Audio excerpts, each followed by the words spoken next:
that they had. So it's to show that it can be done. Anyway, with that relatively brief backdrop, I will hand over to Jeffrey, who will be a bit more specific.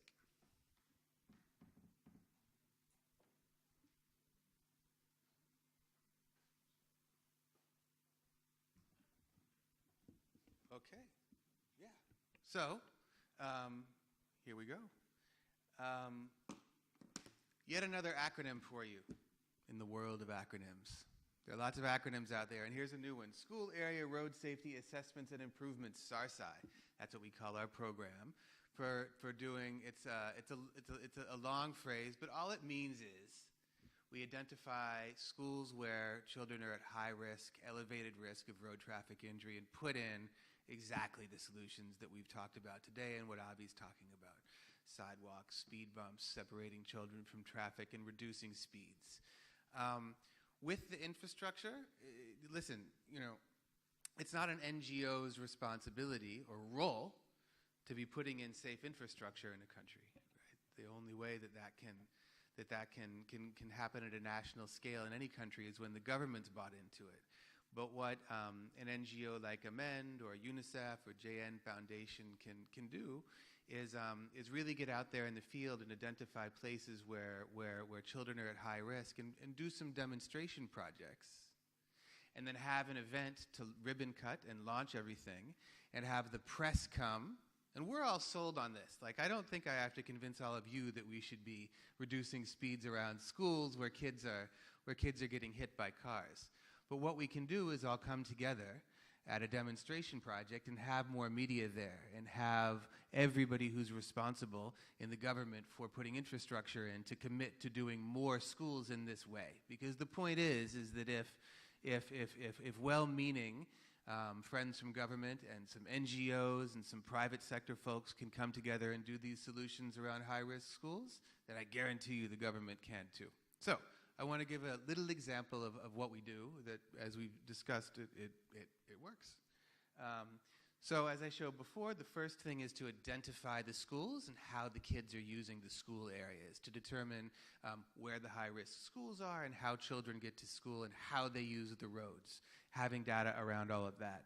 And then it gets a little technical, but it's not too technical. And I have a video after this, so it's going to be more exciting than this site plan. But what this is a school. I talked about a school we did in Lusaka. My own NGO, we're doing on average one of these school area improvements every month somewhere in the world. And we have engineers on staff. So we have a roads engineer who draws the existing conditions, and then we interview children and determine how we can do what we want to do, which is separate children from traffic and slow speeds down. So, and you'll see a video, so you'll see all of this illustrated. But the point is and this costs between about $30,000 US, and this is a school in Lusaka where 4 children had been seriously injured in the last 12 months. And Julio saw it, and Julio is thrilled. He's like, "You did that? This is great, right?" And it was dirt paths with no margin for the children, and we put in the sidewalks and the speed bumps. So. I'll let the video speak for itself. Let me just say, if we could pause for one, can we get audio? Because audio is so exciting.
That was sponsored, a school that we did, sponsored by FedEx, and that was just last month.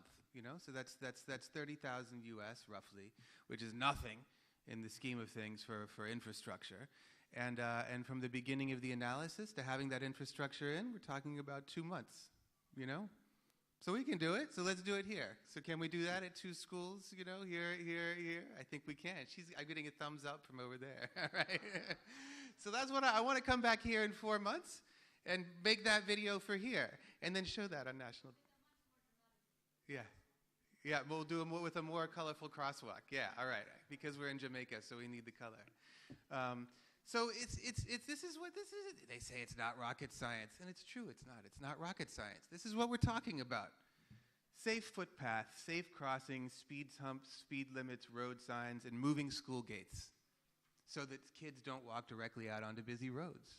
Right? We know how to do this stuff. That's what it comes down to. There are a few technical aspects. You need to adhere to the rules of that are in the roads manuals, but the government's here and prepared to participate in that. So this is a way demonstrably to save lives and do it in the short term. And I just really want to emphasize, it works. This is the data that I showed earlier. You can say if you put this in, it's going to reduce the injuries by a certain amount. And I do want to emphasize that they're demonstration projects, and they're really for advocacy. So we put these in, and if you find the high-risk schools, we can save lives today, and that's a wonderful feeling and a wonderful thing. But the real goal is to use them to prove to everybody in government and culturally that this should be done at every high-risk school in the whole country. And here in Jamaica, I know it's possible. So thank you.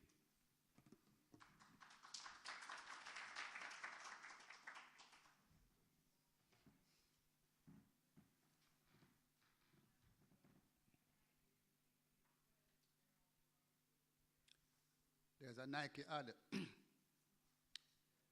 says, just do it. Just do it. We can do this. And light the energy. We need to get Jeffrey to stay here for a while. We can do this. We can do this. We can do this. I'm really getting excited. We can do this. The implementation is what it's all about. So, having heard from what's happening, as you say, in Jamaica abroad, we're going to hear from what's happening locally. So we're going to invite the executive director, who's really, my name gets called all the time, but this is really the powerhouse in the secretariat. She does all the work. I just get headlines sometimes. But this lady is very special. Paula Fletcher.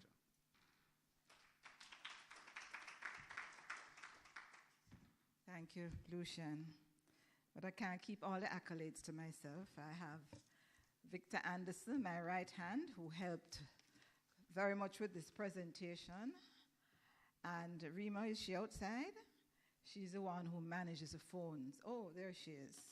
So it's a team of 3 of us in the office, and I always say our organization is outward, mushrooms out, because then we hug you all the member organizations, and then we have levels at which we escalate issues that we need help on, because advocacy is a big part of what we do, public education as well. But we sort of go outwards. All right. Good afternoon to you all. Hope we're not too tired to finish off the rest of the afternoon after all that food. And I want to welcome especially our visitors to our shores, both those returning and those here for the first time. So I'm going to speak about the Jamaican situation in terms of how we implement strategies to protect our road users. So let me see how this works.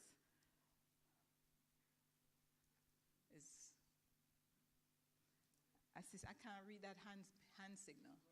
Just print, just press. The red or the green. Oh, it's freezing. Wow. Okay, I'm sorry about that. So not even the videos? Okay. Wow. Technology failing us. All right, 4-part presentation from me, so I'll go quickly. We're going to look at the elements of our intervention strategy for the years 1994 to 2017. And under that, we look on how we've been focusing on child safety and improved enforcement involving alcohol testing, safety device use, and improvement to road traffic legislation.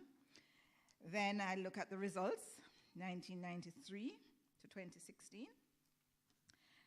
Then we look towards the future from 2017 onwards, which is where all this wonderful stuff that we're hearing about comes in.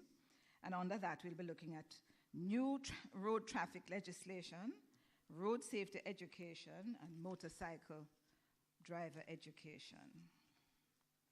So what are some of the current initiatives that focus on children?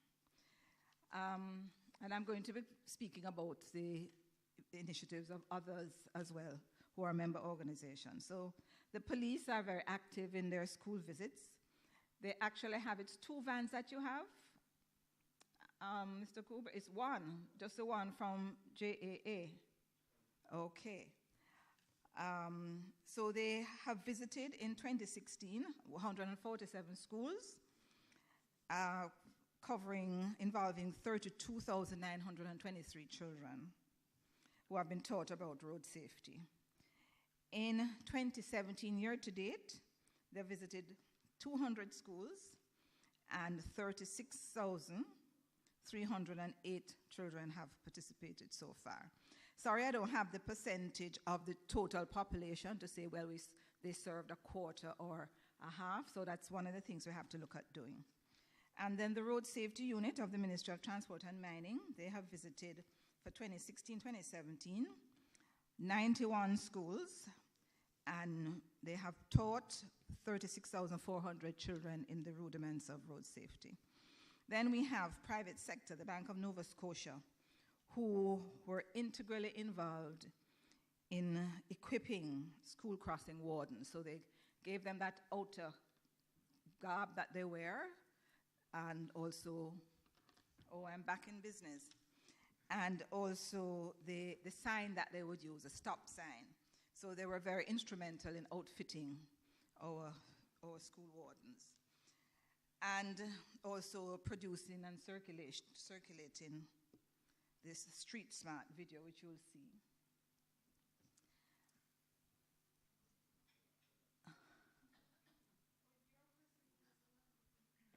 You're pressing for me? Okay, go ahead and press for me. Because you don't give me the updated presentation, so I still have to look at that. So I appreciate that. Then we have the Jamaica Automobile Association, which is a child of Jamaica National and affiliated with the Jamaica National Foundation. They conduct their road safety visits. We heard about that earlier. And they have established and maintained road safety clubs, which is really unique. Then the Safe School Policy of the Ministry of Education, we heard ASP Minto speak about that. And we're going to play now the hand in the air video. If it's not working, okay. Well, this hand in the air strategy, I heard about it. It used to happen in Vietnam. I don't know if they still do it, where they would have a flag. You know about that. I see a head nodding. And they would take it off a pole, hold it in the air, cross to the other side, and replace it on the pole opposite. I said, that's not going to work in Jamaica. We love flags. So we replaced the flag concept with a hand in the air. That was the whole idea for us to indicate to children that cars have a hand signal, now you do too. So it sort of lengthens their stature so they can be seen more easily. Now, a lot of adults have taken it up and they sometimes abuse it because they step into the crossing with their hand up, not waiting to get clearance to cross, to see if it's safe to cross. But the whole idea is that you put your hand up And when the driver has noticed you and has stopped, then it's safe to cross. But when we had that whole campaign, we saw the reduction in child deaths and children. It's a 0 to 18 age cohort, and we saw a 50% decrease in child fatalities for that period. In terms of the other strategies that will even complement the safety of children, because they're sometimes driven by adults and share the traffic environment with adults, we have the breathalyzer program of 1995, which provides for a blood alcohol limit of 80 milligrams per 100 milliliters of breath, and a breath alcohol limit of 35 micrograms to 100 milliliters of breath. So that's the law from 1995. Of course, refusing to test, you're deemed guilty, and if you're found guilty, suspension of your license for 12 months. The safety device legislation started 1999, providing for seatbelt use back and front, and for children to wear the appropriate child restraint, and also for cyclists and pillion to wear the approved helmet.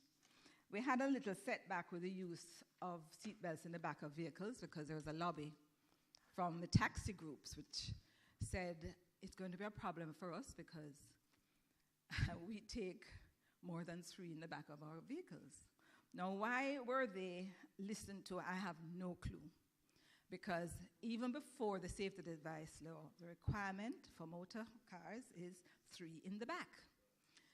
But after all that public education, there was a little pullback, not just by persons in taxis, but even regular motor car users. So I think we have perhaps a pretty good rate. We have to do the testing, we need to find out where we are with that, but we fell back a little with backseat belting because of that reason, political reasons. Another strategy, we introduced a new traffic ticketing system in 2010 because the system before, that was from 2000 to 2010, was deemed ineffective. And so we worked, and all the stakeholders worked, particularly the Ministry of Security with the police, and so worked to design and develop a new system during 2007 to 2010, and that new system was implemented in 2010. It is not a perfect system because the police will tell you how many tickets they issue, but that's not where the cycle stops. It has to stop at the point where that person feels obligated to pay the ticket. If not, there's some action that will ensue. Unfortunately, we do have some people who collect tickets like stamps. We have people with over 1,000 tickets, unfortunately. But there is a problem with the court system and the uploading of data, and we're trying to work through, and we're part of that discussion to improve the tickets, because enforcement doesn't stop with issuing a ticket. I had a lovely chat. Right? Okay, we call this Dr. Jones's chart. He requested it, and I think it was Victor who helped us put it together and keeps it up to date. But it shows all the interventions that we have been a part of. So anything that is happening in the world, because we've been so part and parcel of having colleagues and friends, and we go to these various fora to find out just what is the current best practice. And in terms of initiatives, the UN promulgated initiatives, we're part and parcel of it. So you can see from 1993, the council was established, and we experienced a downward pull. We had a breathalyzer in 95, 2 years after. Then 99, the safety device legislation. Then it peaked up a bit in terms of the fatality rate. Came down a bit, but we still went on with our various activities. World Health Day. 2004, that's when we introduced the hands in the air. Went back up, and at that point, that's when we became a part of commemorating the World Remembrance Day for crash victims. It started being supported by the UN in 2005, and we started commemorating it from 2006 to date, every third Sunday of November. So all the global road safety weeks and the UN Decade of Action, we've been a part of that. And of course, our well-known Save 300 Lives, called sometimes Below 300 program, introduced in 2008, achieved its goal. Should have been a 2-year project, but we didn't achieve our goal until 4 years later in 2012. And if you notice, we had a dip down. And then it started to go up. Exactly from 2012, we started to experience a climb up. But thankfully, we're seeing a 17%. Is it 17? I had worked it out. 15%, I think, to date. It's 17? Okay. 17% decrease in the fatality rate. Of course, we keep talking about fatalities, but that's just part of the picture, because more people are injured than die. So we need to get our act together to be able to represent the total picture. Because even when we say we're having this child safety forum, but not many children have died, how many are injured? The young lady from Queens, she would be a part of that statistic, and we don't have it. So we really have to work on, and Jean Todd has said to us, we really need to get our act together. So we're hoping that over time, we will be able to get better data from the hospitals. All right. This chart shows vulnerable versus other road users. Other road users is the line at the top, the brown line. But just want you to look at the others where the lines are sort of level and tapering down in some instances. But if you look at the red line, that's the only one not trending down. That's our motorcyclists. A worrying area for us, which emerged from 2015, where we had a historic overtake of the crash fatalities. It used to be pedestrians were a third of the stats. Now we have motorcyclists. And so when you combine motorcyclists and pedestrians and pillion, it's almost 60-odd% of the fatalities represented by that group alone. Okay, so we need to look towards the future. And like Dr. Jones, I really am very excited by some of the things that we've heard here today that we need to take away and see how we can sort of include it as part of our strategy going forward. Because even though we are seeing a downward trend, one life is it's just too much less what we have been experiencing. So, new road traffic legislation. That baby can't born yet. Getting a little bit into the jargon, but I hope you could understand that. That baby has been in gestation for over 13 years. And we're hoping, I can't see us, Dr. Jones, you don't see us going beyond first quarter having this new legislation. I really don't see, because it's quite advanced, and the position of the council is that let us get this thing going, and if there are any further changes, we can tweak it afterwards. But we need to get going, and let me tell you why. I think we have optimized the arsenal of strategies that we have. We need some new strategies, and some of them are very simple. We need to be able to require that persons have their license on them. You know what they do to the police? The police will tell you, we have a provision that says you have 5 days to produce your license. When they do that, as they can do under law, 90% of the persons do not come back in to present their license. So they can't identify people, they have to let them go, and then to try and find them, their address, if they give them an address, it might be an open lot or a police station itself. So we had to push, and I remember when I said to Dr. Jones, after a sitting of the legislative committee, I said, Dr. Jones, this cannot work. So he had to get going to side lobby all the various persons to be able to get us to a point where I think we're going to see a sign off on requiring that you must have your license. We cannot go on the airplane without a passport. Same principle. We'll also be able to speak to the matter of cell phone use, going to be a compromise standard, which is handheld. That means that you'll still have the cognitive operation of processing the information you receive in a conversation. So my advice is that is one law we can break. We don't have to uphold using a handheld. We just should not use it at all. That is the standard. Do not use it at all. But the law is going to say handheld use only. So we have to work with that until. That law, the new law, would also provide for a ban on video devices within the driver's line of sight, an international tire depth standard. It will also speak to using UN standards as a part of the regulations for the transportation of hazardous materials. It will speak to sanctions against operating overloading vehicles, improve testing and licensing of drivers. Now that I'm excited about, and I know Mr. Powell, we have the head of the Island Traffic Authority. Just put up your hand in the air.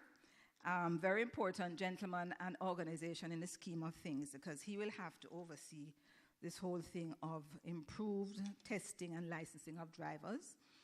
And we also have a new road code that we're just waiting to come on stream. So a lot of provisions that we have lined up. It will also define, the new law will also define who is really the road authority and what is the role of the road authority. Driver retraining will also be provided for, and retesting for repeat offenders. And the minister will have the power to make regulations regarding electronic enforcement of the act. Let's look still looking towards the future.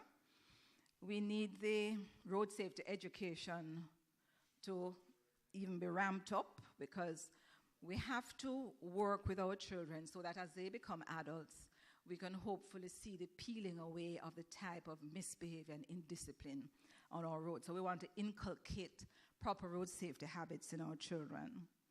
And we actually want it formalized in the road safety education curriculum in school. So that's really exciting stuff. So we would love to see, for instance, when these high schoolers are leaving high school, that they have passed their road code test. You know, it gives them something to aspire towards to go to the next level. And you know how it's like a rite of passage to be able to drive a car. So if you leave high school, not just with the academics, but you have your road code under your belt. Oh, and that's another thing. Currently, when you do your road code at some point before you go to the examination depot, but the bill, when enacted into law, require that you have to do the road code first, pass the road code to be able to get a permit to learn to drive. It's happening the other way around right now, so that will be corrected. In the primary schools, we have to focus on safe walking, bicycling, seatbelt use, and of course, parent influencing intervention, because we have to get to the parents, and sometimes the best way is to get through the children. Motorcycle safety, you know, I touched on that whole business. And we have 3 motorcycle gentlemen in here. Put up your hand for me and say your name. Mm-hmm. Right. 2 separate organizations, and we've met with both. And I have to single out Tariq because he is I don't know. He's full with a lot of energy. He keeps me up at night sometimes when he gets his ideas, and he must send me a WhatsApp in the middle of the night. But that's okay, Tariq. But Tariq started this initiative where he would go into the communities affected, which is mainly the western side of Jamaica, and he would get at the community level the riders who are riding in total contravention of the law, and then he would get the ITA to be a part of that group, so that on spot in the community, they could be taught the rudiments of safe motorcycling and then examined by the on-the-spot examiner from the Island Traffic Authority. Unfortunately, reading is a part of what they have to do to pass the road code test, and the they fall down in that area. So we have to try and do some remedial work to be able to perhaps teach them the specifics of the language they need to use to pass a road code test, because come next quarter, we're going to have a lot of illegal motorcyclists on our roads, because currently the law allows you to drive forever on a learner's permit. Just a fluke in the law that has allowed that to happen, and that has to change. So when it says specifically in the law you have to be licensed just as a motor vehicle, then a lot of them will become illegal. Improved crash data.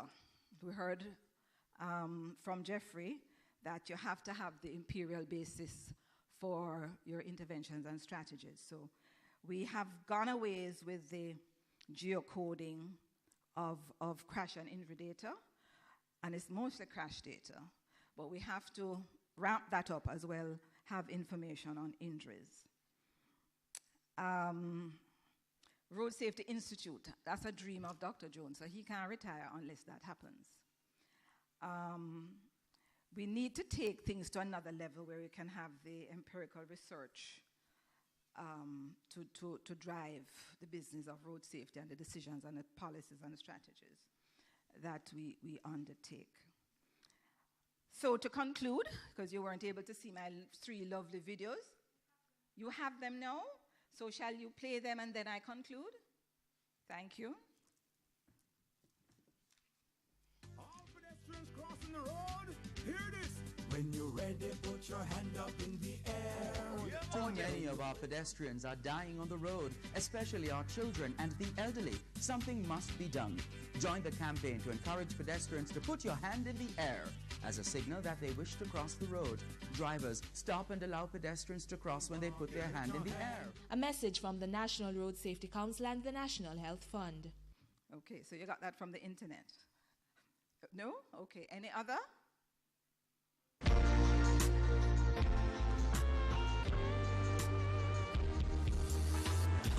We are all safely across the road. Have a nice day. Do you know how to be safe on the road? Yes. Always use a pedestrian crossing. Or, if there's no pedestrian crossing, cross only if it's safe. Always look right, left, and right again, and then cross when it is safe to do so. Never use a cell phone while walking on the road. And polite to remind anyone that's driving you never to use a cell phone while driving. Walk on the sidewalk facing the oncoming traffic.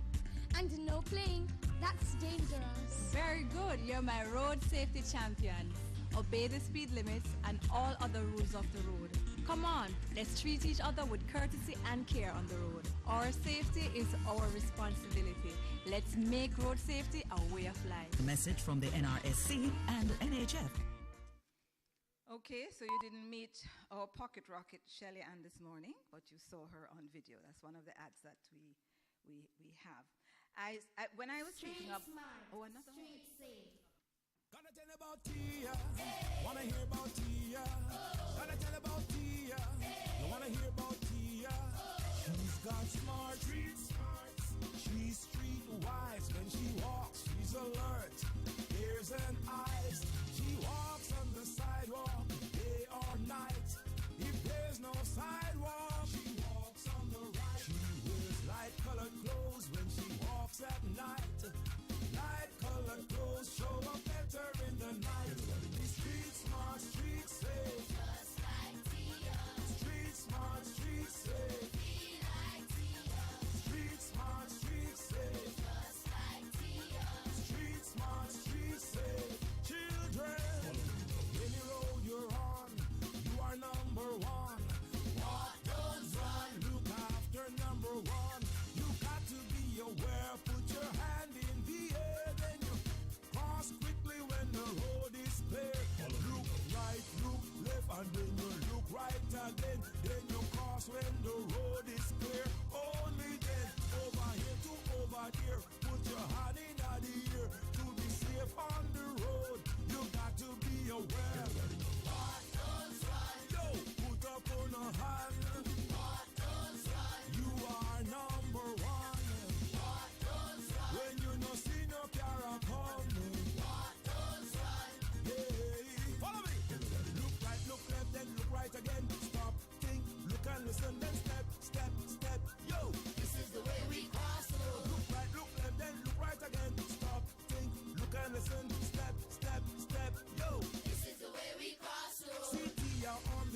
ahead crossing. See Tia, she crossing with the warden. See Tia with her hand in the air. Okay, wow. That's a contribution from the Bank of Nova Scotia. And do you see how collaboratively we work? Because they included the hand in the air hand signal as part of that messaging. So that's really one that is used in schools and that is used quite a bit. I think you all have that as part of your repertoire. Do you? No? You need to get that one. Okay, just to go back before I conclude, I had mentioned about back to basics and introduce the bikers in here. What I need to say is that the model used by Back to Basics, some of us have supported. So the Sandals Hotel chain and the insurance IAJ, right, Assurance Association of Jamaica have sponsored some of these workshops, and so have we. So here again is the collaboration where we found something that works, and different persons are coming in at different times to sponsor. So, and we're hoping to continue that in the new year. I think there are some logistics and some other matters to be worked out, and so I'm hoping, Mr. Powell, that we can go forward in the new year with the same model, because they are still a road user group of focus that we can't take our eyes off. Okay, so to conclude, in terms of going forward again, but to wrap up everything, we need to update our 2004 National Road Safety Policy. In fact, we had a meeting some time ago with PAHO, and they have informed of their willingness to help to fund this initiative. We have communicated this to the Ministry of Transport and mining it now is. It used to be mining, transport and works. So I think we have to renew that call again to take up the PAHO offer, because the National Road Safety Policy is outdated.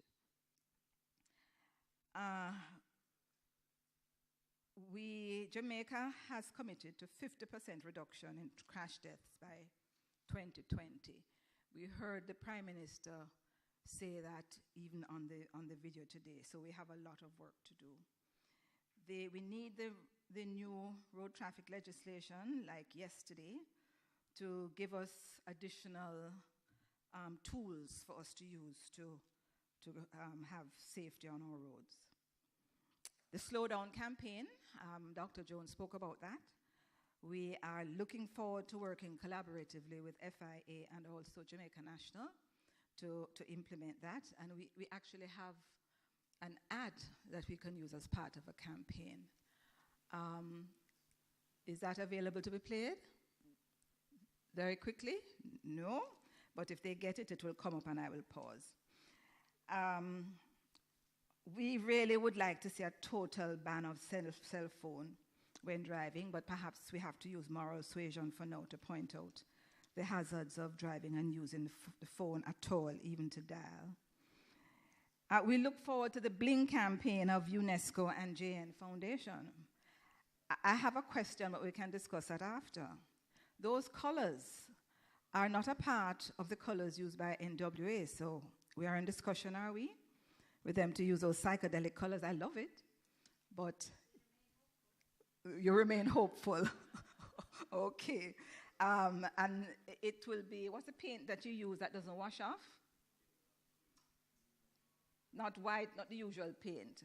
It will be able to, you have done that sort of testing on it in terms of standing up to our weather? Yes, no. But anyway, we'll pursue that, because perhaps that is a way we could get our kids at least to use crossings. I really like the Bling idea. So stakeholders need to continue to work together to improve data collection, particularly relating to injuries, and I can't underscore that too much. That part of the picture is blank almost. The formal road safety education would be a means of influencing and protecting the next generation, so we have to take that very seriously. Motorbike fatalities, as we said, It's the only group stubbornly not showing any significant reduction, so we have to continue and expand our efforts in that area. We also have done since 2001 work on the Spirit License Act. And let me tell you very quickly how we did that. When we said to the parent ministry, and we have a gentleman over here who comes from that ministry, I won't expose him. We said we would chair the meetings to have the discussions to revise and amend the act. And even though we have finished that part of the work almost 2 years ago, we still haven't heard of it going forward in a way that we think is timely enough, because it will also affect children. What we're seeking to do is to ensure that children do not have access to alcohol when they go underage, when they go to these parties, and that there's a way to deal with it, as well as other administrative matters. So that really is crucial going forward to protect our children. So that being said, I think we now have the slowdown video. Give me the thumbs up, and then we'll just close with that. Thank you very much. Speed kills. Please, slow down. Speeding can take the lives of our loved ones, friends, neighbors. We are losing our next teacher, doctor, prime minister. Speed up the process of saving lives by slowing down on our roads. Let us take seriously the low-speed vaccine, brought to you by the National Road Safety Council and the National Health Fund.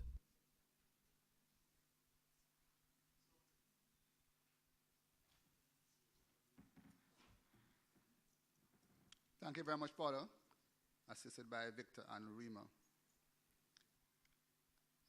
So we continue our implementation mode, and we continue to try and wake up those who have fallen asleep. So we're going to ask both the redoubtable Senior Superintendent Calvin Allen, with his sartorial elegance in black and red tie, and perhaps one of the most in-demand persons in the entire country, maybe more than the Prime Minister, the very popular Stephen Shaw, who everybody wants to talk about what's happening on the roads. So SSP Allen first, and then Stephen Shaw from the National Works Agency will present on Jamaica collaboration, law enforcement, school sector, road authorities, and public works. Stephen Batten first? Hope he makes more runs than West Indies.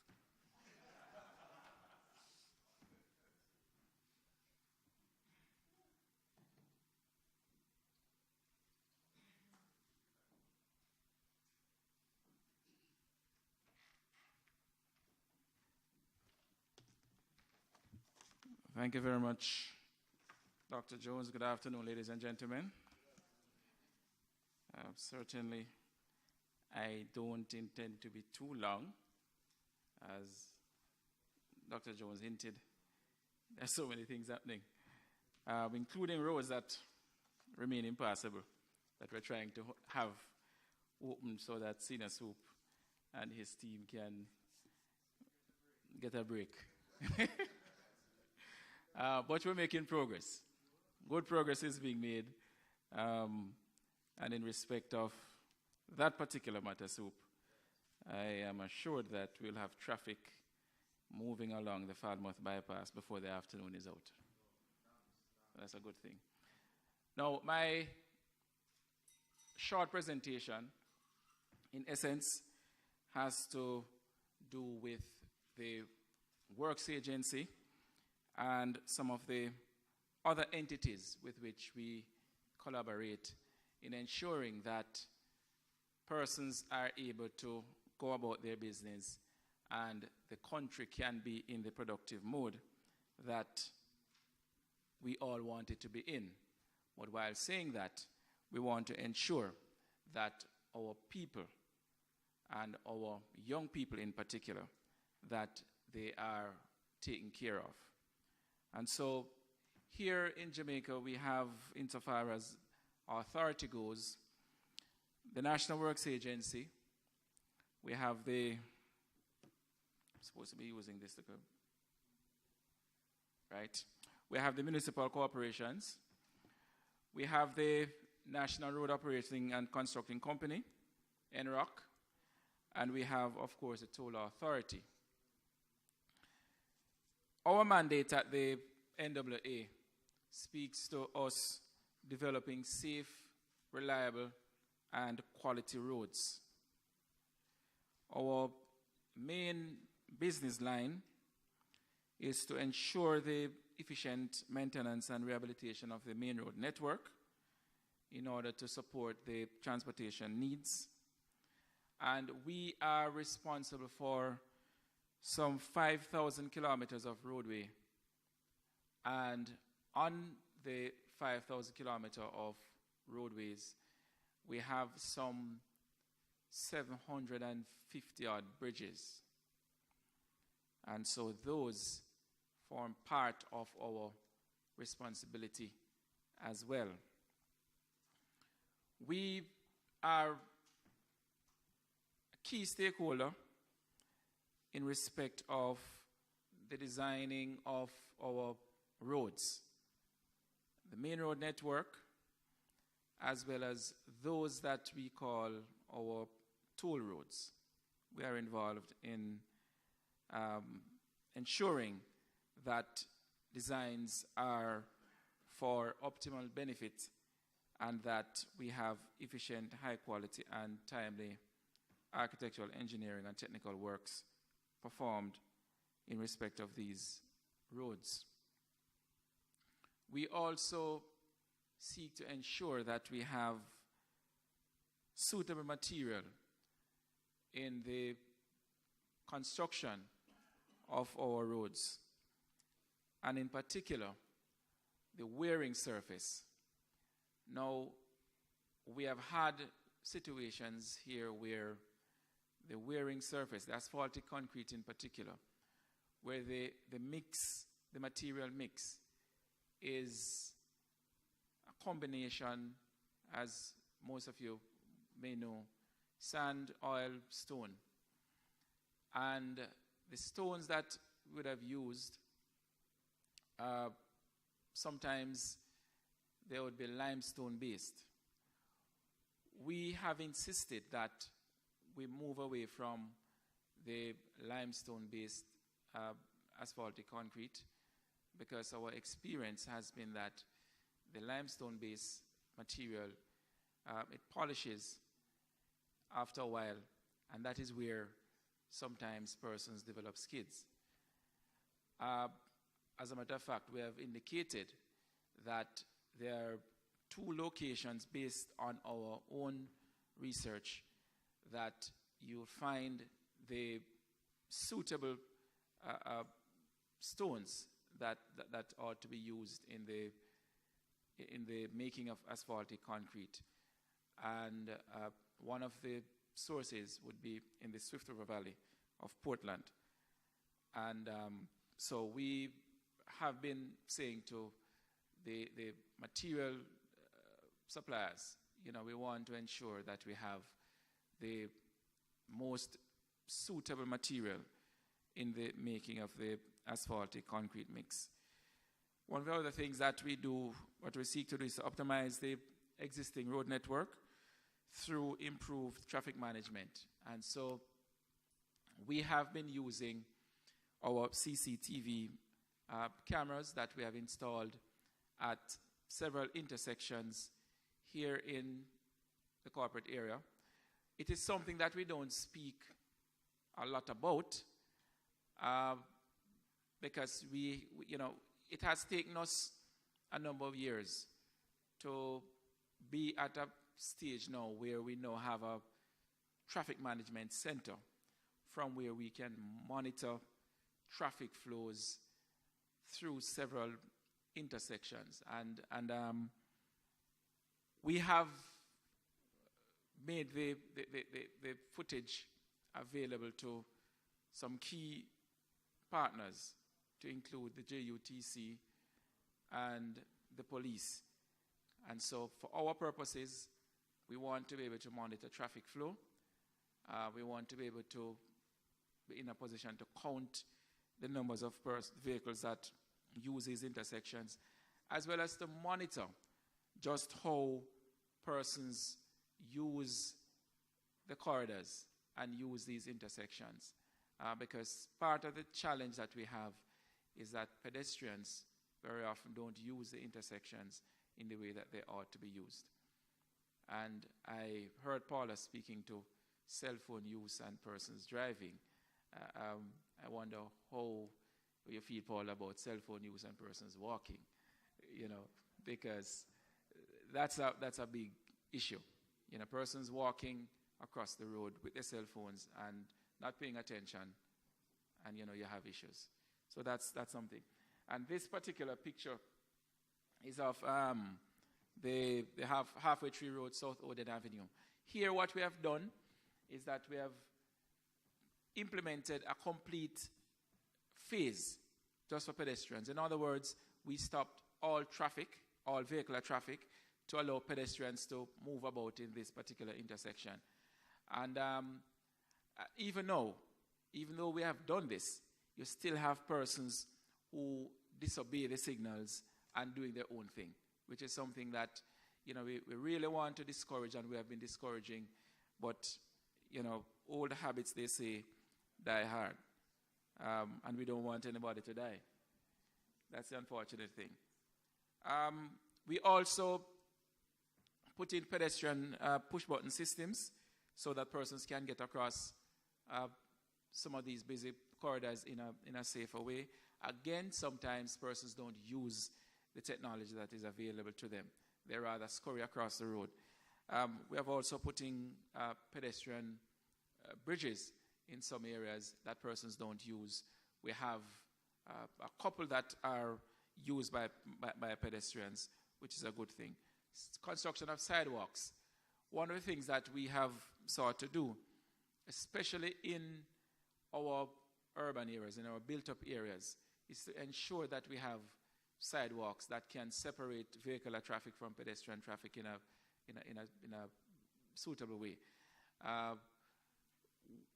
One of the things that we'd have observed is that where you have the separation, it significantly impacts the numbers in terms of accidents occurring where pedestrians are concerned. Once they use the sidewalks, because that's the other thing. You use the sidewalks and persons don't use them. You put in the sidewalks and persons don't use them. We have even been criticized for putting in sidewalks.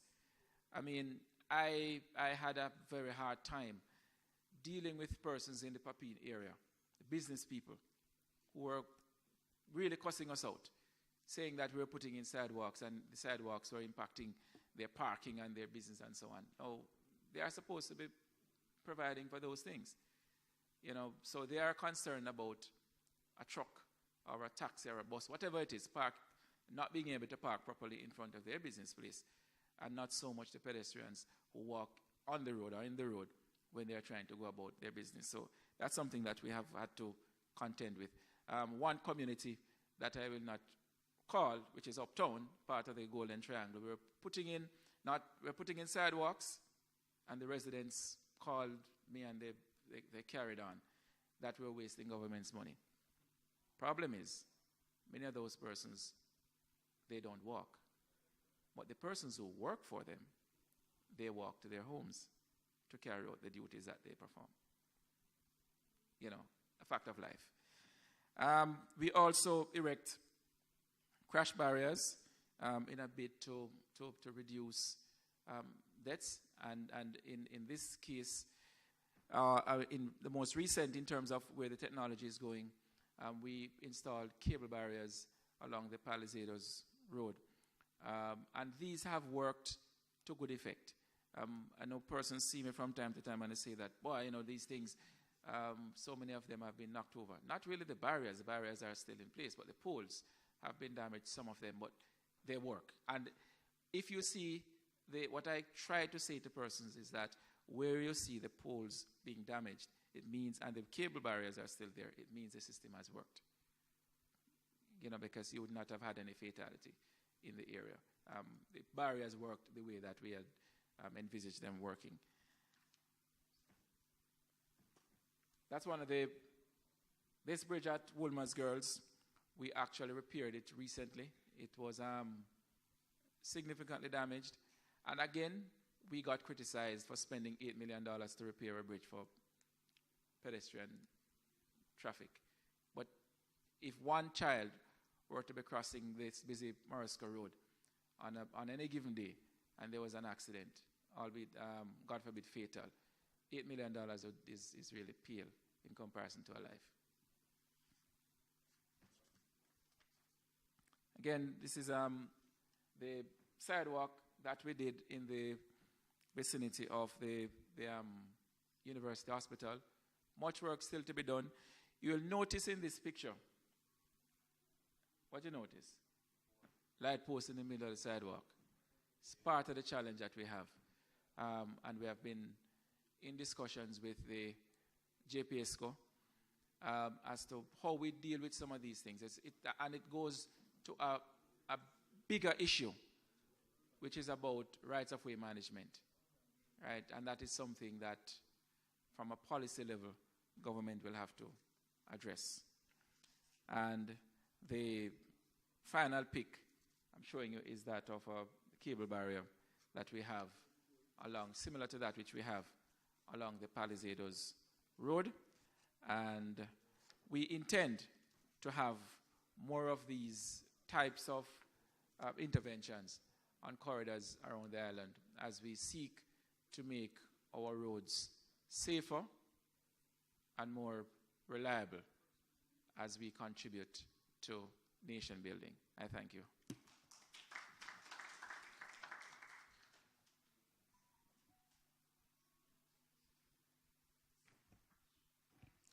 SSP Allen needs no introduction.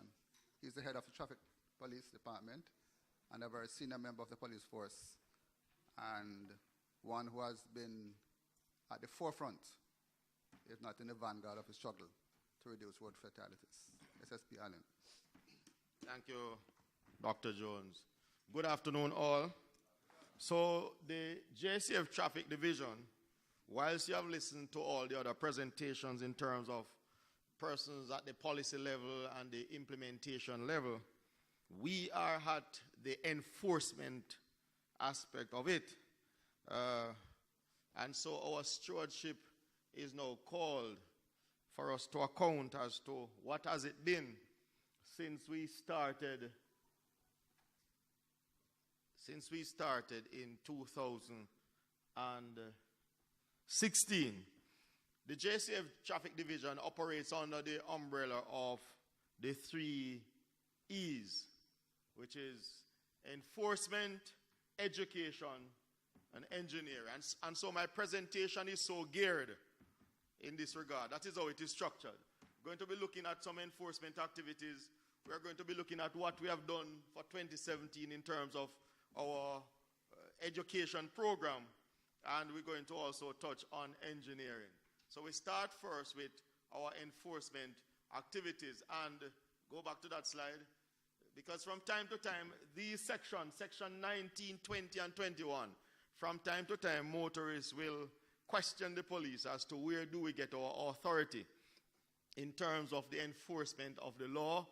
And so we ensure that our members is properly educated in guiding them into that realm. I am so happy that we now have this sort of a modern technology that we do have, where persons can go online and see for themselves what goes.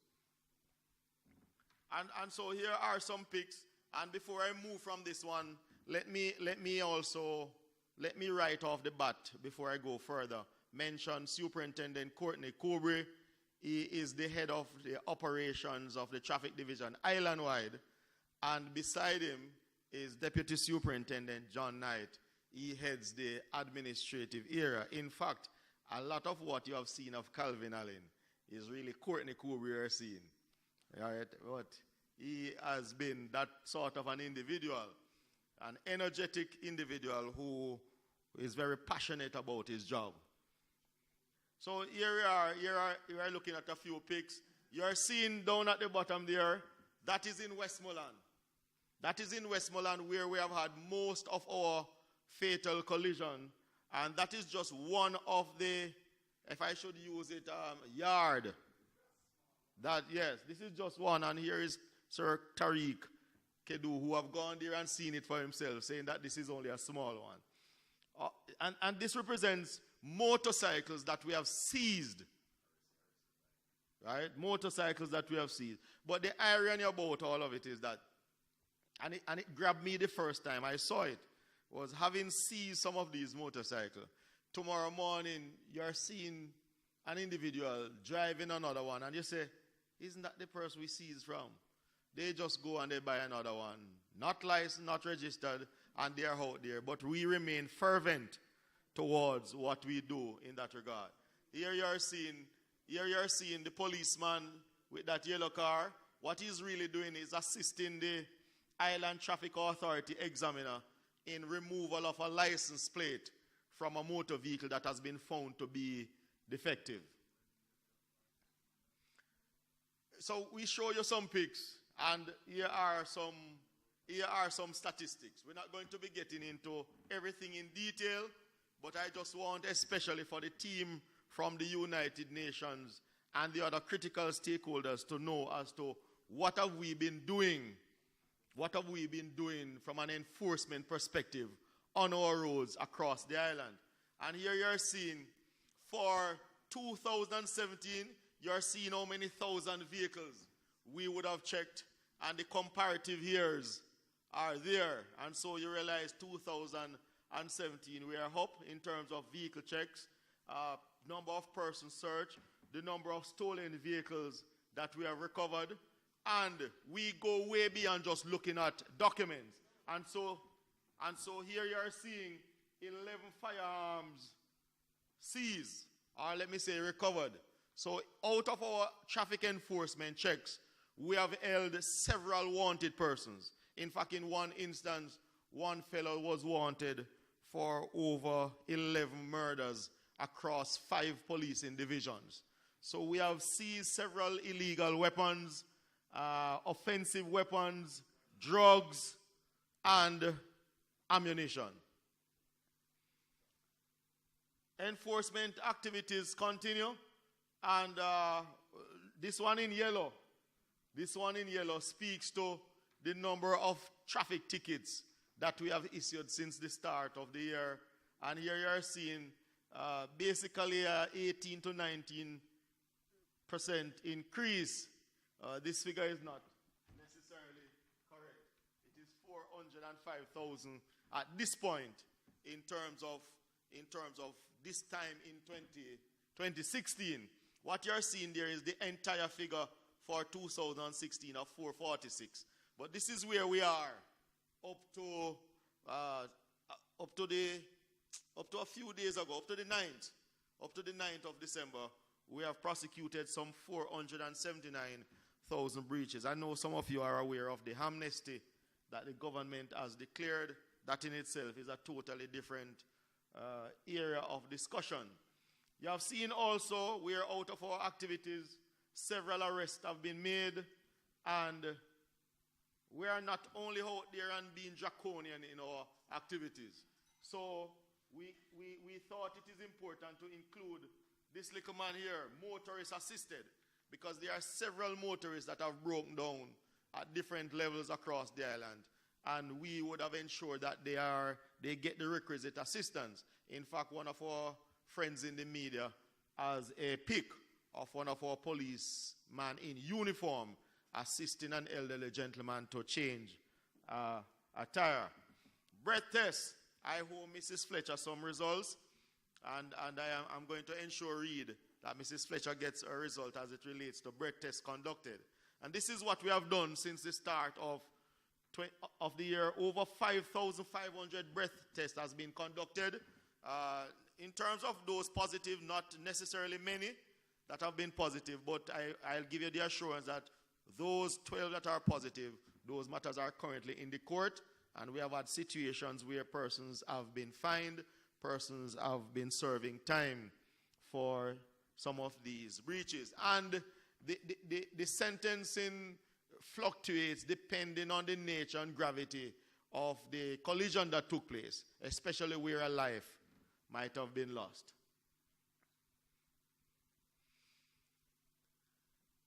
So this is a breakout of the entire year in terms of month by month, a month by month blow to blow of the collision versus the fatalities. And here, 276 collision has taken place, resulted in 303 deaths. But when you compare it to last year this time, we are experiencing in a positive way 58 less lives have been lost on the nation's streets. In fact, I was speaking with a media person yesterday, and he said, SSP, there's a lot of reason to celebrate, because even saving of one is important. So 58 less lives have been lost on the nation's street, and also 28 less collision in comparison to this very time last year has taken place. So these are important figures to pay attention to. We're going to move quickly from this one, so if you're clicking it, do it fast. Okay, next slide. All right, so we go further and we categorize, right?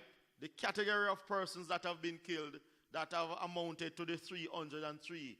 And you see up the top, you see up the top there, pedestrian, 81 pedestrians have lost their life. One of those that stands out in my mind is a little boy coming from school in Clarendon about 2 weeks ago, upped onto a truck, lost his balance, and that's it. And so we have to continue critically with our public education message. I'll be getting to that one in a little while. See the big trouble man there that we have, motorcyclists, gone 2 ahead of where we were this time last year in terms of fatal collision. And I want to just stress a little on the motorcyclists. Whilst we would have shown you on the first slide the number of motorcycles that have been seized, we are still recording this particular number. And I want to point out to our esteemed visiting guests from the United Nations that we have even lost a policeman in enforcement activities as it relates to that. He stepped out into the road, signaling this cyclist to stop. Instead, when he realized that the man wasn't going to stop, it was too late, and one of his leg was completely severed, and he died about 2 hours later in hospital. So whilst we give you the category of persons that have been killed on the road, we are now looking at the reasons. And excessive speeding, drivers failing to keep near side or to keep their lane. And I want to stress on that a little. And you are seeing some other factors there. Pedestrian error. So of the 80 pedestrians that we have lost, 50 of the 80 are as a result of the pedestrian's fault. And you would have heard my colleague earlier, Stephen Shaw, just mentioning to Ms. Fletcher as to person texting and driving. Now we're talking about person texting and walking, right? Somebody sent me a WhatsApp the other day of a person walking, by the time I quint my eye and look up, I wasn't seeing the person, and the person fell in a ditch. Albeit it wasn't locally, so Stephen Shaw don't have to worry about the lawsuit. But it was a ditch that was left open in the road. Should have been covered. The person was just going and texting, and they fell straight in because they were not paying attention. So I want to come back to this particular one here. Fail to keep near side or their traffic lane. And one of the things that is happening is persons are distracted in so many ways whilst driving. It could be same texting and driving, but there are several other reasons that might be occurring that has caused the person to be distracted. So it's a critical area of focus.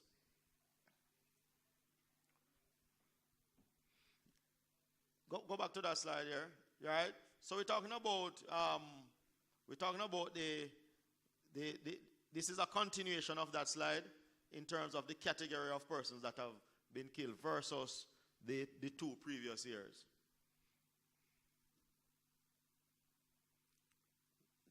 Well, some of you don't necessarily know some parts in Jamaica.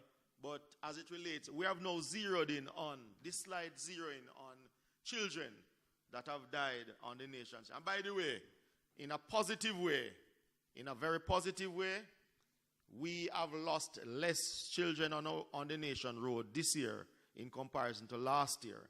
Last year, some 28 lives were lost as it relates to children. This year so far, and we hope it stops there with another 17 days to go. Some 19 persons have died. And see, we have given the full breakout. And these are the parishes in question. And you can see that one in red, where Westmoreland is part of that. The age group also speaks. And so we move now quickly to our public education aspect of things. We are in schools. We are all over in schools across the island with our road safety message. Thanks to the JN Foundation, I must highlight this. Thanks to the JN Foundation, thanks to the United Nations Road Safety Fund, FIA, we have what is known as a road safety hub at the traffic headquarters, a state-of-the-art facility, and it will be used, it has already started to be used in a very positive way in terms of education of different sorts. Here you are seeing some additional pics of the inside of the facility itself. And there's a young lady sitting down there named Yannick Brent Harris. She was the coordinator of the project from the JN Foundation, and she did a fantastic job. And I want to applaud you and your team. So in terms of our public education, so far some 36,000 plus children has been lectured to in comparison to the other years. But overall, I want to show you this figure. It shouldn't be estimated, it should be guesstimated. Over 700,000 persons have benefited from our road safety message. As apart from being in school physically, we have also done several interviews in the print and electronic media. I'm at the wrap-up phase.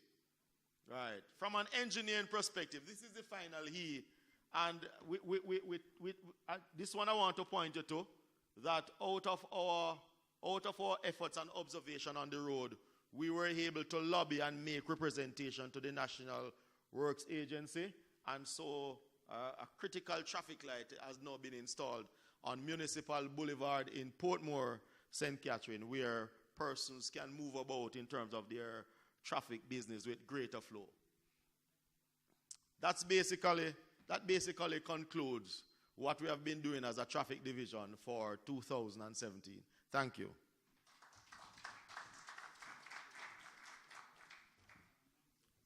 Thank you very much, Stephen and SSP, Alan.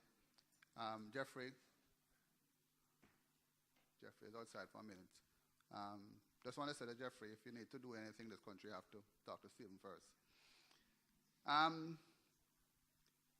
A former Prime Minister made a statement very famous. It takes cash to care. We have looked at implementation from different perspectives. And now we're going to invite Adriana Lavallee from the Inter-American Development Bank to share with us her bank's perspective on infrastructure and vulnerable road users. Adriana?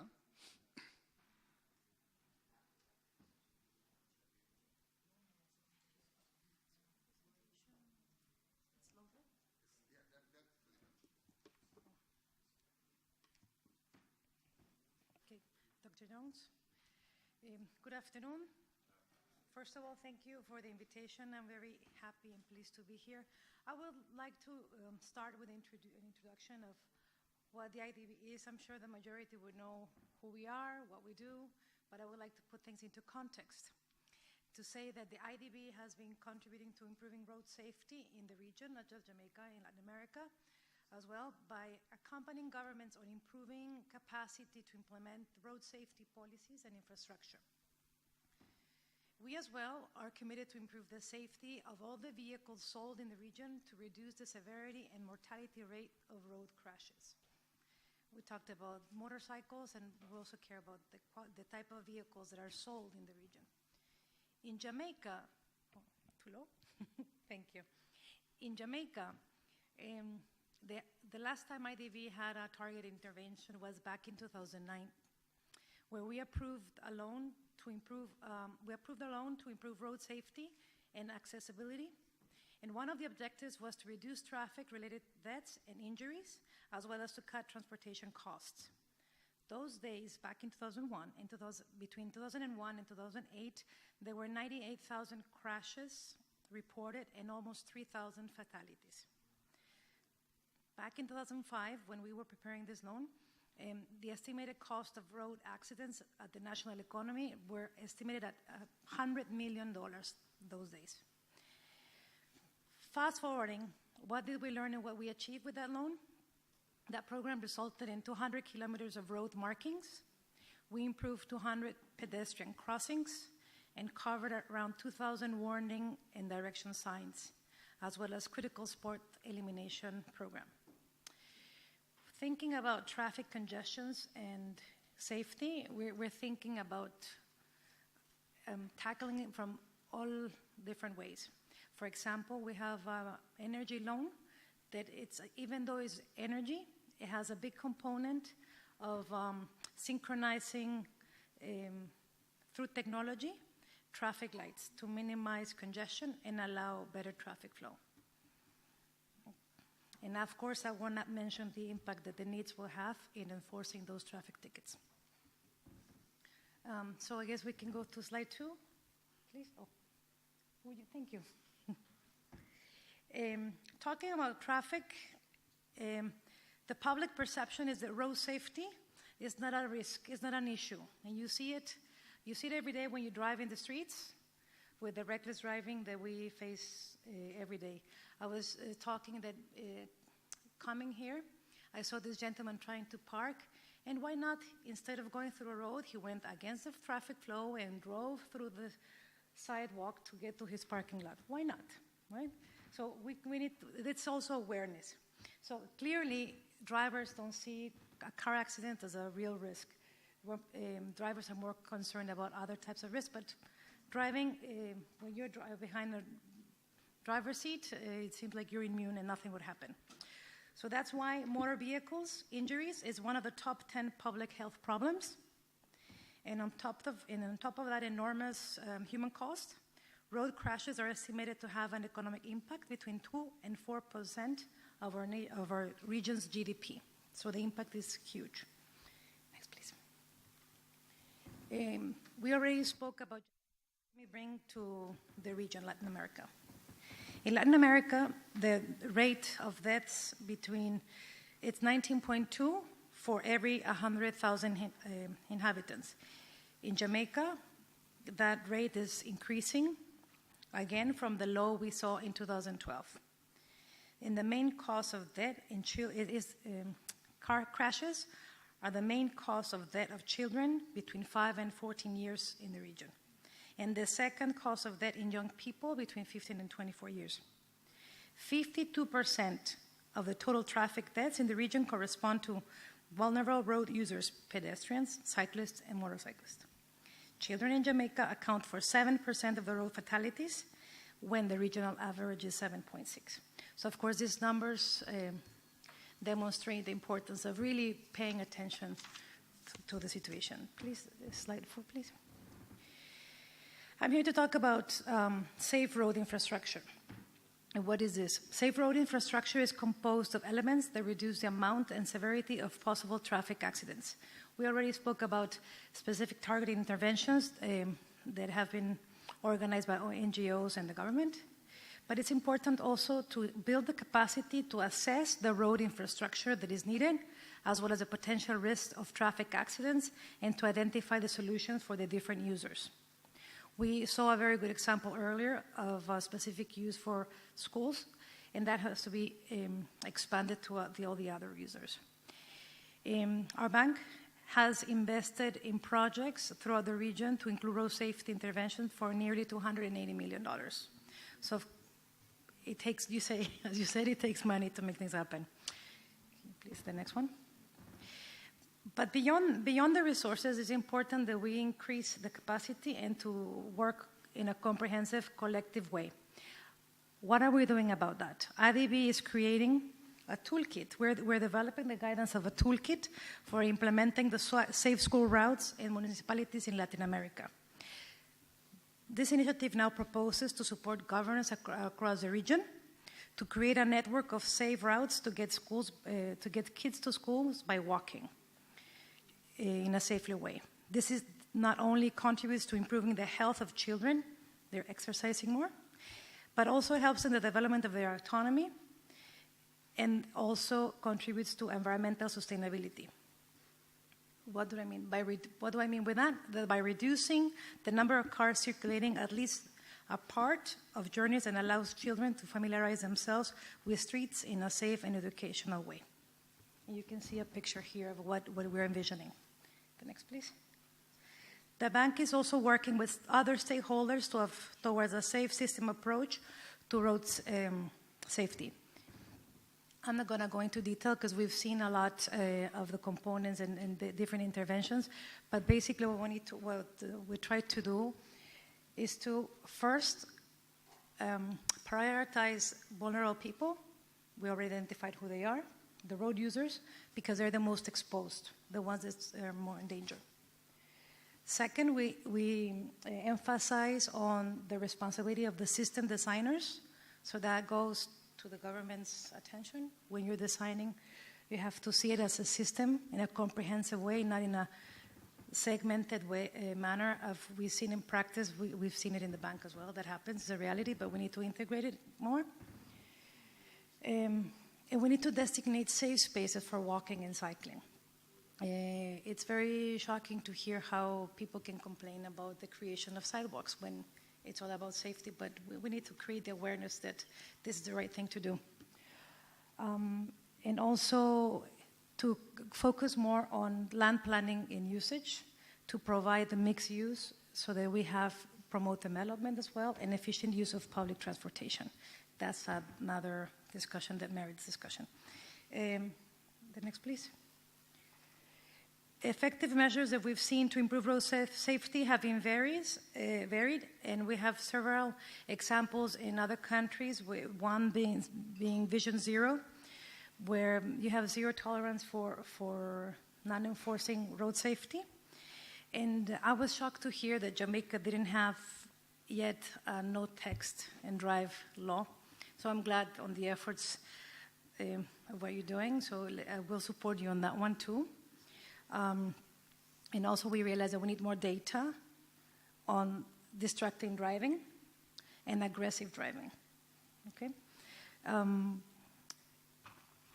With Vision Zero, we've seen that we could tackle it from different aspects, and all these interventions probably fall into different entities, but with a comprehensive approach, even if it's different implementers, if we tackle all of these topics, we can see a difference in tackling and mitigating the risk for the vulnerable that we discussed, like school children and pedestrians.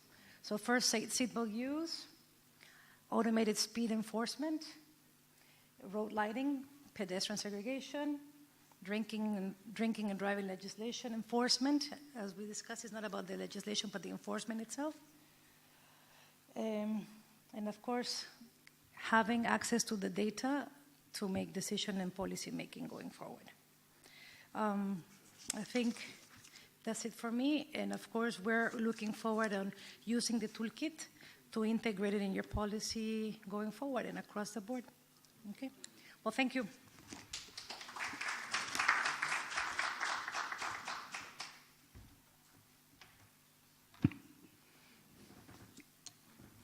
Thank you very much, Adriana.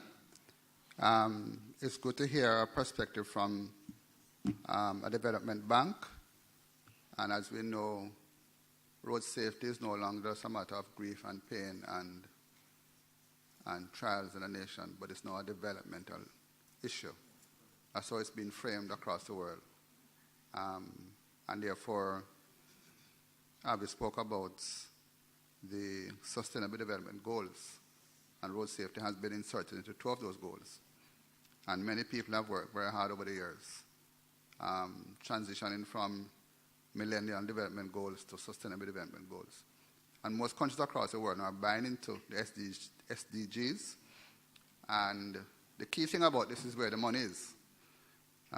That's where we need to focus our attention, because once you have something placed in an SDG, then we can try and find and tap into the resources which are available internationally. Here's a plan for the rest of the afternoon now. We're going to forego, with your permission, the coffee break. It means that folks feel free to go and have coffee when you wish, but we're going to continue the program so we can try and finish on time. So we're going to now invite Avi and Julio to wrap up with the Safe School Zones, star ratings for schools, and youth engagement. And then hopefully that will leave us some time for meaningful roundtable discussions. And then we'll close, hopefully on time. That's okay? Yeah, Lucy, with your permission, I'll hand over to Julio, who will deliver his presentation, and we'll just move on with that. I think everyone's probably heard enough from me anyway, and then we can go into the discussion and next steps after Julio presents. But I want to give enough time for Julio to be able to present properly. Okay. Julio, going to come up here or stand there? Yeah, right now.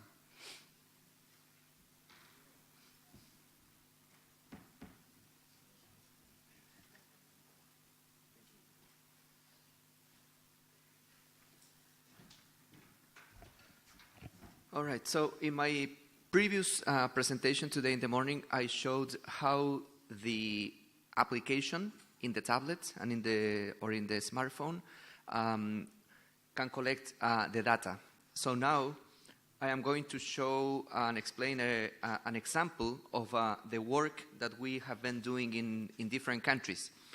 Specifically, because of the time, I'm going to talk specifically about this project in Lusaka, Zambia, and how we used this application there. So this application can be used also, of course, in Jamaica, in as many schools as we want. So we went to this primary school that is called Justin Kabwe Primary School in Lusaka, Zambia. You see that the school is right there in the middle of a very residential area. So we went, we were just a small team of 3 people from Amend and myself, and we went with tablet, and we decided to assess what is here. It was called in the morning the school zone, right? But because of the fact that we wanted to just get an example, we decided to assess only 4 data points, as we call them. So there you see the Justin Kabwe school. The entrance, okay. This is the main street, and the entrance is right here to the school. And as you see, it's very, very dense residential area, right? I don't know the reality in Jamaica, but maybe this is the reality in many, many countries, right? Where in the middle of a residential area, there's a school. Oh, a pointer. Yeah.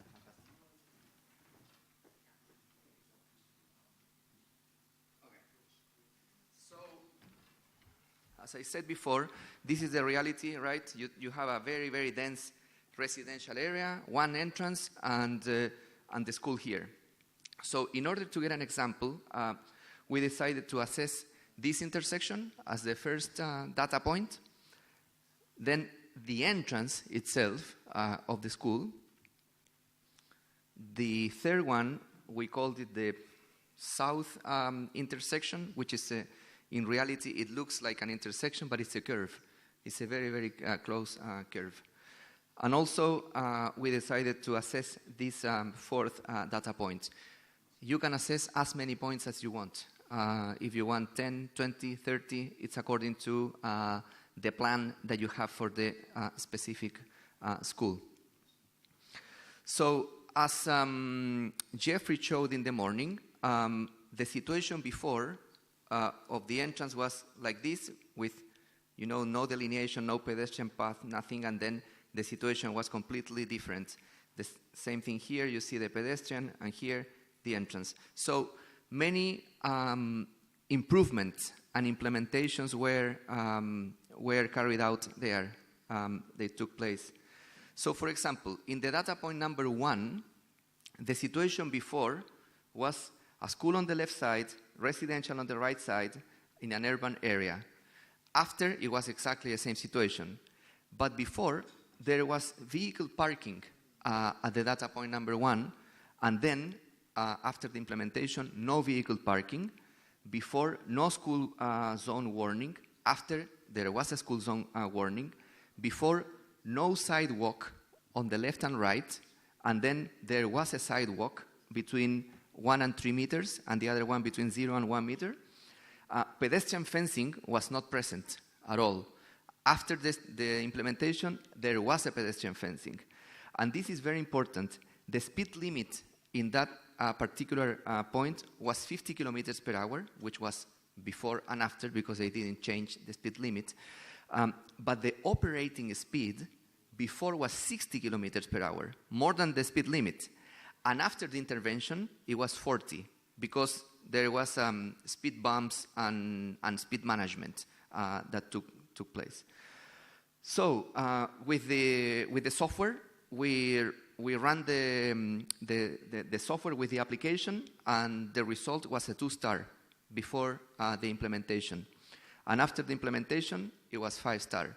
So what Amend did, because that was Amend's work, was intended to improve the conditions, and according to the software, which is something that is very objective, the situation after was 5-star. Similar situation to the school entrance, where the kids, they cross from the school and they go home. So we calculated, I didn't say this at the beginning, but 900 people were crossing on peak hour. 900. It's very, very busy. People, especially children, crossing the street. So before, again, vehicle parking, then no vehicle parking, sidewalks, they didn't exist. Then they created sidewalks. Pedestrian crossing was not present. And then they created a pedestrian crossing, which was also raised, elevated on the main road. Speed management not present. And then it was present, speed management, and speed limit 50 kilometers per hour, and the operating speed from 60, it went down to 40. It was 1-star, the entrance of the school, before the implementation. And again, after the implementation, it was 5-star. So it was a huge, huge change in terms of safety for children. So here you can see some pictures of, this is the point number 1 there, and this is the entrance here. So delineation, school zone warning, pedestrian path, and also fencing here, etc. So a lot of improvements were made. However, there were, and this is also very important to mention, there were some places in which there was no intervention at all. So at the south of the school and behind the school. So the situation in the curve at the south was no school zone warning, no sidewalks, no delineation or delineation poor, street lighting very poor, pedestrian fencing not present on both sides. There's an intersection of 4 legs, intersection quality poor, curvature sharp, curve quality poor, speed limits 50 kilometers per hour, and operating speed 50 kilometers per hour. This is a 2-star point, and no intervention was carried out there. Then the 4th point, corner behind the school, urban area, residential, no school zone warning, no sidewalks on both sides, poor delineation, poor street lighting, pedestrian fencing not present, pedestrian crossing not present, intersection 4 leg, intersection quality poor, channelization not present, speed limits 50 kilometers per hour, and operating speed 40 kilometers per hour, 1 star. So this is a very clear example of what happens when an intervention is carried out and no interventions are carried out. If you see here, the first data point here, before, it was red color. This is only 2-star. And after the interventions was green, 5-star. This is what we did. Here you see again, black color. Here, was the entrance to the school, so only 1 star. And after the interventions, on the same spot was 5-star. However, here, no intervention was carried out, so it's still a 2-star point. And here, 1 star. So this is just a poignant example of what can be done with this application. If we have the time, the application is free, as I said, so we need the people trained, and then we need the political willingness to invest and to make things better. So we can do this in as many points, as I said, as we want, and this also could be the basis for the school zones program. They mentioned in the morning that in Jamaica, you want school zones that are going to take into account 500 meters around, right? So we can do as many points as we want using this application. So this is the data point 1, data point 2, 3, and 4. By the way, all of this analysis can be done online.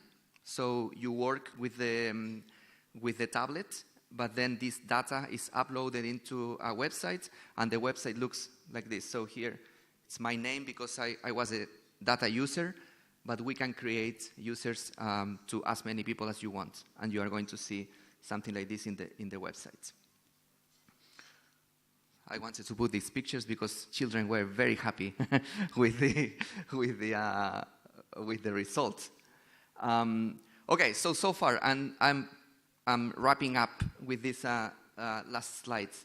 So we have been doing trials in Memphis, 37 schools in Ho Chi Minh City, 54 schools in Uruguay, 24 schools in Argentina, and we are going to continue testing this application, and we anticipate a global launch next year, mid-2018, at the FISEVI conference that is going to be carried out in Uruguay. No, in Uruguay or Argentina? In Buenos Aires. So in Buenos Aires, by that time, we will have already done a lot of these trials.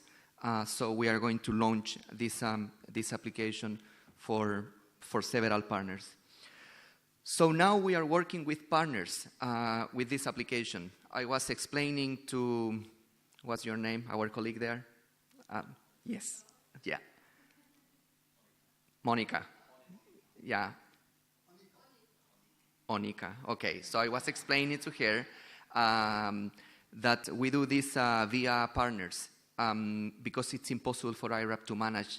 Can you imagine if we work in 100 countries? We cannot do it. So we train the people, and after the people are trained, we give them the access to the application, and then these people start using the application with a password and a username. So this is not free in the air to be downloaded from Google Play. We give them a password. So this is what we are going to do with Onika and the rest of the team, okay?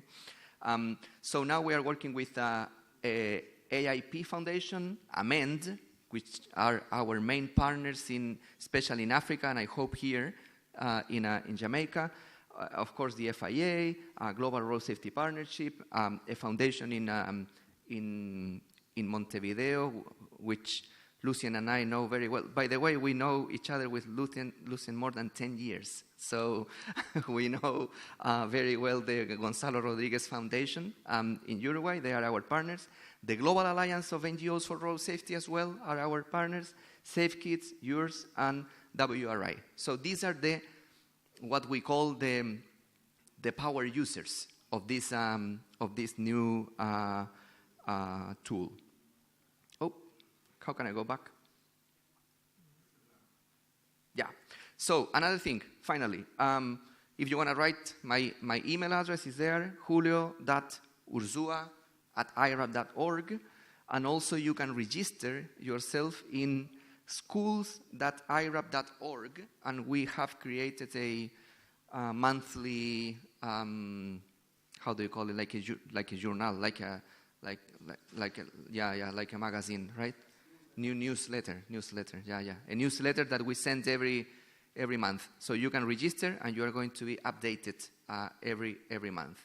So, yeah, that's it. Thank you.